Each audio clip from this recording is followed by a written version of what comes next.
Every day, millions of people willingly consume a substance that temporarily changes the way their minds work. They celebrate with it, they relax with it, they share it with friends, they build traditions around it, and strangely, almost nobody finds that unusual. That substance is alcohol. Think about that for a moment. Because alcohol does something we usually spend our lives trying to avoid. It changes how we think, how we feel, how we remember. And yet, across almost every culture throughout human history, people kept coming back to it again and again, which raises a genuinely strange question. Why? Why would an intelligent species deliberately repeat a behavior that changes its own mind? At first, the answer seems obvious. Because people enjoy it, because it helps them relax, because it brings people together. But those answers only explain why people drink today. They do not explain why this relationship ever began. Because our story with alcohol is far older than bars, older than breweries, older than vineyards, older than farming, and perhaps older than our own species. Long before anyone brewed a drink, long before anyone planted a field, long before civilization, long before history, nature had already begun writing the first chapter. Somewhere on the floor of an ancient African forest, an overripe piece of fruit lay quietly beneath the trees. Its skin had begun to soften. Tiny bubbles were slowly forming beneath its surface. Invisible yeast was transforming sugar into alcohol. No one planned it. No one discovered it. Nature had been making alcohol for millions of years. Then, one day, a curious primate reached down, picked up that forgotten fruit, and took a bite. It could not have known that it was touching the beginning of a story that would one day shape rituals, celebrations, religions, civilizations, and perhaps the human mind itself. The strange thing isn't that humans drink alcohol. The strange thing is that our relationship with it may have begun long before we were human. So if alcohol existed before humans, perhaps the real mystery isn't the drink. Perhaps the real mystery is when it became part of us. And to answer that, we have to travel back long before the first brewery, long before the first village, to a world where humans had not yet learned to make alcohol, only to find it. Long before the first brewery, long before the first village, long before anyone imagined turning grain into beer, alcohol already existed. Not in bottles, not in barrels, not in cups, but quietly, almost everywhere, nature allowed it. Imagine an untouched forest, no footprints, no voices, no smoke rising through the trees. Only silence. Beneath the canopy, an overripe piece of fruit rests on the forest floor. Its skin begins to soften. Tiny bubbles slowly gather beneath its surface. Invisible yeast has already begun transforming sugar into alcohol. No one notices, no one understands, no human is there to witness it. And yet, this quiet moment belongs to one of the oldest stories we have ever inherited. Nature had been writing it for millions of years without an audience. Then, one day, our ancestors entered a story that had already begun. They didn't invent fermentation. They encountered it, perhaps by accident. A piece of fruit left on the ground a little too long. Sweeter, softer, different. The scent traveled farther than fresh fruit. For an animal searching for calories, that scent meant opportunity. And opportunity is something evolution rarely ignores. Those individuals that could detect fermented fruit often found food before anyone else did. Not because they were searching for alcohol, because they were searching for energy. Alcohol wasn't the reward. The fruit was. The alcohol simply came with it. Again, across thousands of generations, again, until repetition quietly became inheritance. Not because nature was trying to teach anything, because fermentation is simply what happens when yeast meets sugar and time. Long before humans understood the process, their ancestors were already living beside it. Long before anyone gave alcohol a name, they were already tasting it. Long before anyone brewed it, nature had already perfected it. Humans did not invent alcohol. They entered a story. Nature had already begun. But one mystery still remained. Finding fermented fruit is very different from deliberately creating it. Nature had already created alcohol. Humans had only learned to find it. So what happened the first time they decided not to wait for nature anymore? For millions of years, fruit ripened, fruit fell, rain collected, days passed, and once again, nature quietly did what it had always done. Invisible yeast transformed sugar sugar into alcohol. No one planned it. No one understood it. It simply happened again and again, long before humans ever arrived. And when our ancestors finally wandered through those forests, they did not discover alcohol. They discovered something much smaller. Sometimes yesterday's fruit did not taste like today's. The same forest, the same fruit, a different experience. Most of the time they simply moved on. Just another meal, just another day. But somewhere, someone did something slightly different. Not because they understood fermentation, not because they imagined brewing, simply because they noticed something. A pause, a pattern. What had happened once could happen again. A hollow stone, crushed fruit, rainwater, days passed. Tiny bubbles gathered beneath the surface. One cautious taste, a quiet pause. Nothing about that moment looked extraordinary. No one standing there could have imagined that history had just changed direction. The remarkable part wasn't the drink. It was what happened next. The following day, another handful of fruit. Not because anyone understood the science. Not because anyone intended to invent anything. Simply because the first experience had been worth repeating. Nature created fermentation. Humans chose to repeat it. At first, it was only an ordinary action. A small experiment. Repeated then, repeated again. Slowly, chance became expectation. Expectation became repetition. Repetition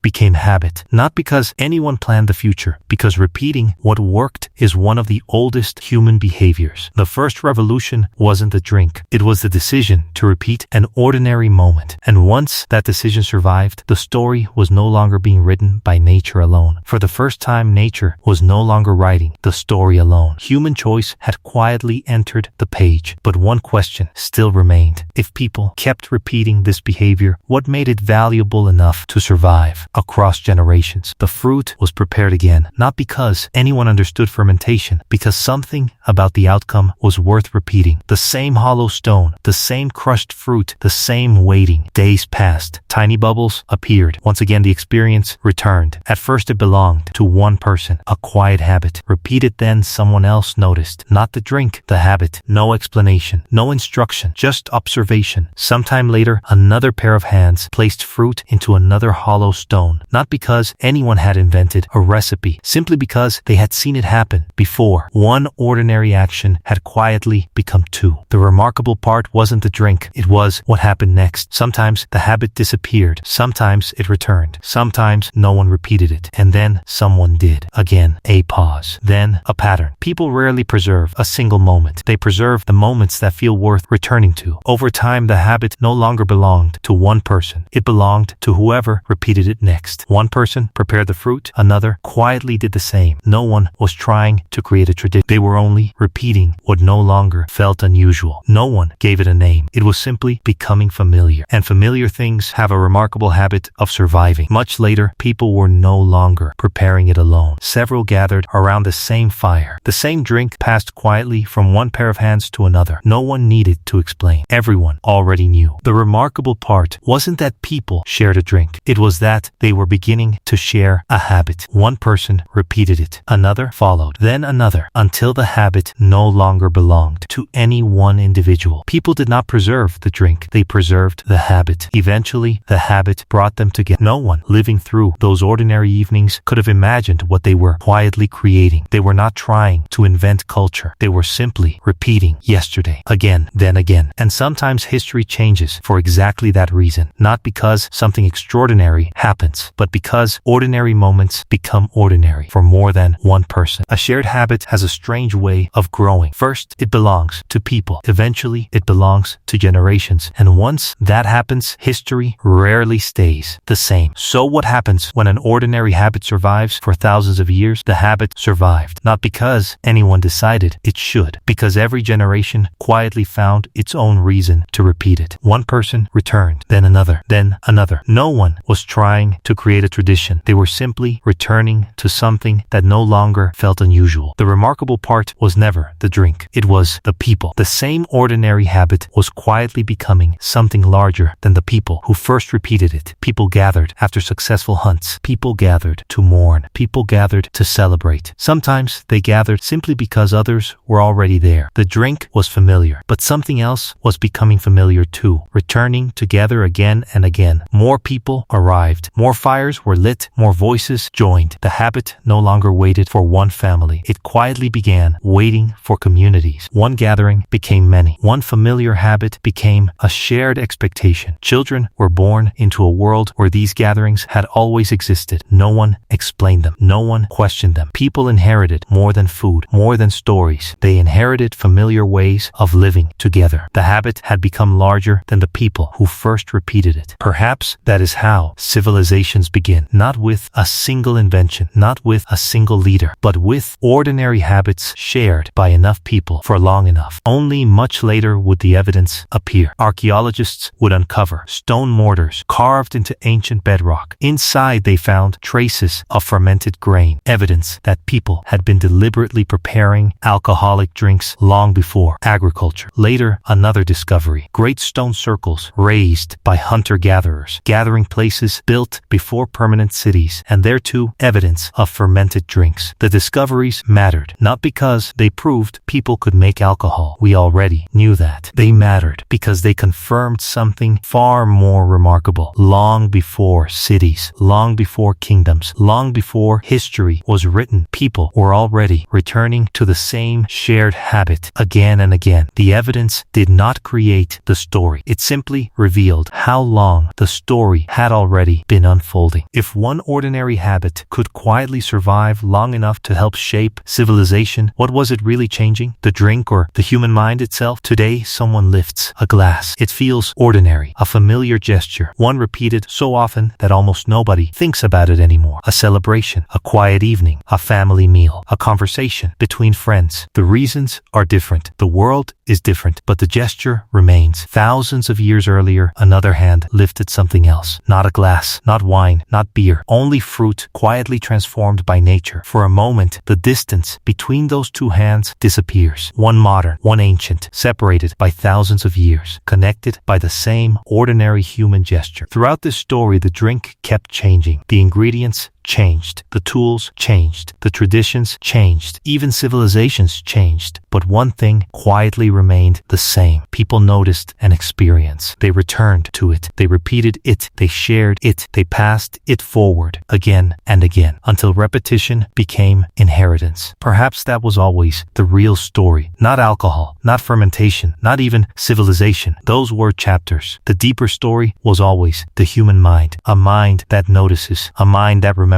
A mind that repeats. A mind that quietly preserves the experiences that seem to matter. Nature created a process. Humans chose to repeat it. Repetition became habit. Habit became tradition. Tradition quietly helped shape civilization. And civilization revealed the kind of mind we had all along. Perhaps alcohol was never the destination. Perhaps it was simply one of the clearest windows into something much older. The extraordinary human ability to notice, to repeat, to preserve, and to pass meaningful experiences from one generation to the next. Civilizations are remembered for their monuments, their cities, their kingdoms. But long before monuments, there were ordinary human habits, quietly repeated, quietly shared, quietly inherited. History is often remembered through great inventions, but sometimes history changes because an ordinary behavior simply refuses to disappear. Look around today. A glass is lifted. Friends gather. Someone celebrates. Someone mourns. Someone marks the end of one chapter or the beginning of another. The reasons are different. The gesture is familiar. Perhaps that familiar gesture has always been telling the same story. Not the story of a drink, the story of a species that repeatedly transforms ordinary experiences into shared traditions into civilization, and civilization into identity. Maybe that is what you have really been watching. Not the history of alcohol, but the evolution of a mind that quietly reshaped its own world, one ordinary repeated behavior at a time. And perhaps nothing around us has really changed, only the pattern we can now see.